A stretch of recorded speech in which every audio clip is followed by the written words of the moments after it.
Retirement marks a significant transition from one phase of life to the next. And while many people are focusing on what they're retiring from, their work, their schedule, their responsibilities, an equally important thing to consider is what you're retiring to. Right? That we can't always just be running from something, that we must also be running to something better. And so today we want to talk about retirement and that transition, and what are we retiring from and what are we retiring to. And retirement is often regarded, right, as this significant milestone, right, where we're escaping to retirement. We're going through, getting rid of work and all these things, and we are eagerly anticipating everything that is to come. And it marks the end of a long and hopefully fulfilling career, but also symbolizes this commencement of this new chapter. And so to truly appreciate this transition, I think it is important just to quickly note, what might we be retiring from?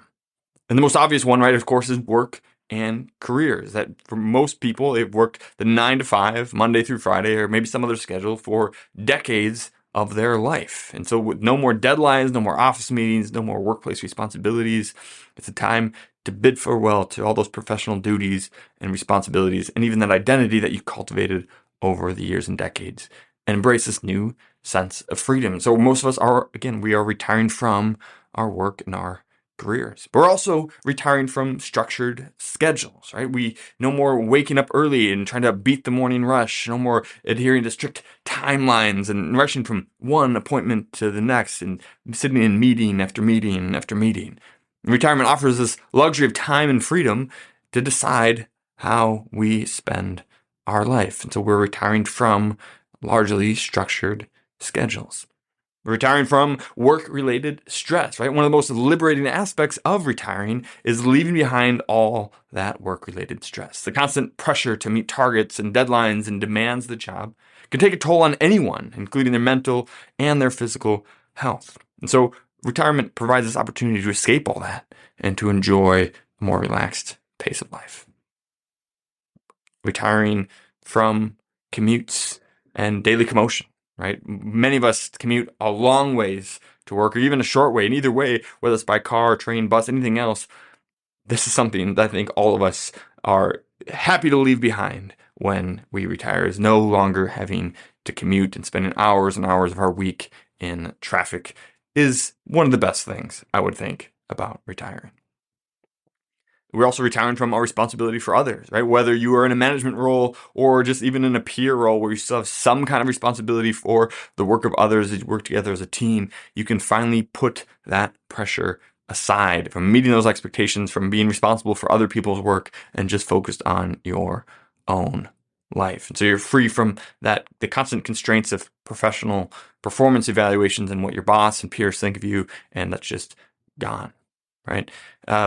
And speaking of which, then you're also retiring from the performance pressure, right? That you can often, we need to meet these goals, these deadlines, and you're always pushing the envelope, always trying to do more sales, more service, more support, whatever you're in, there's always this constant pressure to grow and to be better, and you get to put all that behind.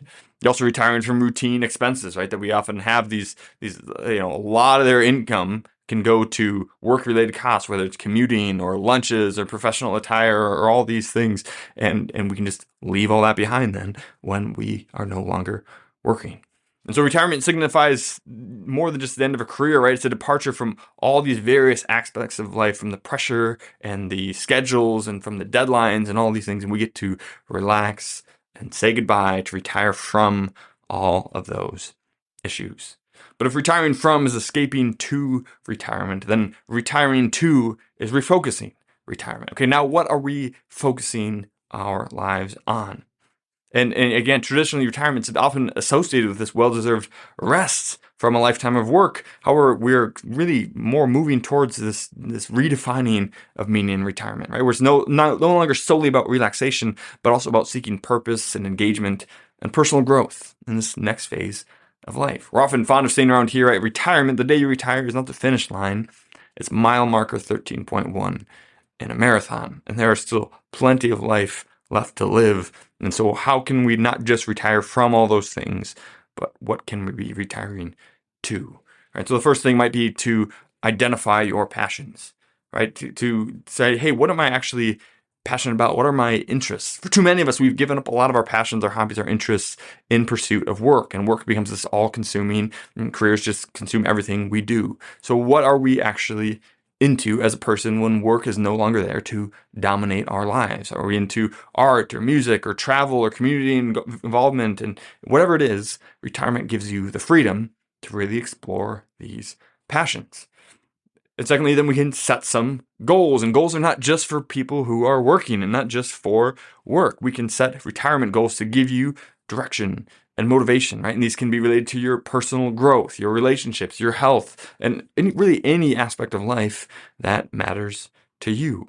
Having something to work towards, right? And maybe the deadlines aren't going to be as strict, the pressure is not going to be as hard without somebody else, but without having any kind of purpose, any kind of direction, retirement can quickly become drab, dull, or even depressing. So having goals, having personal growth, having things that you're still working towards is a key component of a great retirement. Third, I think really retirement is a great time to spend building and strengthening relationships. Right? We can have much more time to invest in relationships, spending quality and quantity time with family and friends. And so we can join social clubs, get more involved in your church or in other groups, and more spending more time with the family, more time to go to them and to work around their schedules, as they are still probably working or having all these other things. But with your newfound time freedom, you can fit it in easier. So building and strengthening relationships must be one of the sweetest and greatest parts of retiring. And retiring to spending more time with your spouse, spending more time with your grandkids, with your kids, with your friends. That's be one of the greatest components of a healthy and fulfilling retirement. It's also worth staying active and healthy, right? Maintaining good physical and mental health is really crucial for enjoying retirement to its fullest. And so incorporating some kind of regular exercise routine and a balanced diet into your retirement can help stimulate the mind and engage your life. And so I'd highly recommend, right, some kind of strength training to keep your body strong, some kind of mental training to keep your mind active. And staying active and healthy will enable you to pursue all these other passions and relationships and truly maximize your retirement.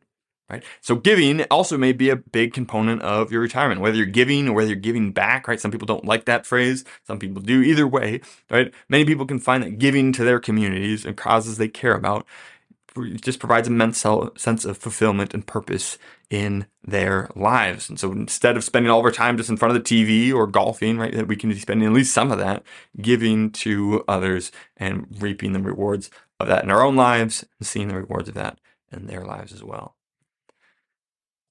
And then again, another phase of this might be lifelong learning, right? Retirement is not the end of learning. It's opportunity for lifelong learning. And so we can explore new subjects, take more courses, maybe even go back to school if you think that that's worth the time and money. But you can constantly be learning new things and continuously challenging yourself intellectually can keep your mind sharp and engaged. I personally love reading books. I'm looking forward to reading many more than I do now. And you can find a whole list. If you have more time to read and you want to know what are some good nonfiction books to read, you can find a whole list of those books at retirementorship.com/books. And it's got all the books that I've read on there. I'm working on getting them all on there. And you can see which ones I think are great. And then I would love to talk with you about them.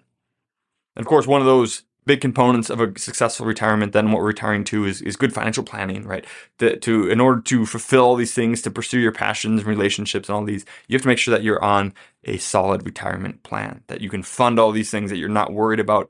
We always say, like, we don't want to be screwing ourselves over later in life by enjoying it too much now, but we also don't want to be limiting ourselves now and then end up with way more than we can possibly spend or know what to do with later in life. So having a good foundational retirement plan can help support all of these things. And lastly, it's essential to embrace change in your life, right? That retirement isn't just like, hey, we're now in retirement and now the rest of our retirement is going to be this way. That you can have phases even in retirement to grow and to learn and to spend time with people and all of these.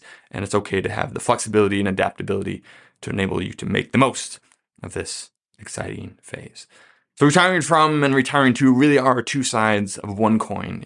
It's best to have both, right? To be enjoying the things that you're retiring from and to also be enjoying the things that you're retiring to. It's not just about retiring from work. It's also about retiring to a fulfilling life of good relationships and health and purpose. And that doesn't have to stop when your career stops. So hopefully this is a helpful kind of framework for retiring. If you're close to retirement or you just retired, I hope this has been helpful to you, or maybe someone else that you know who can just see this framework and know that, hey, there are a great many things to be grateful for and enjoy about both sides of retiring.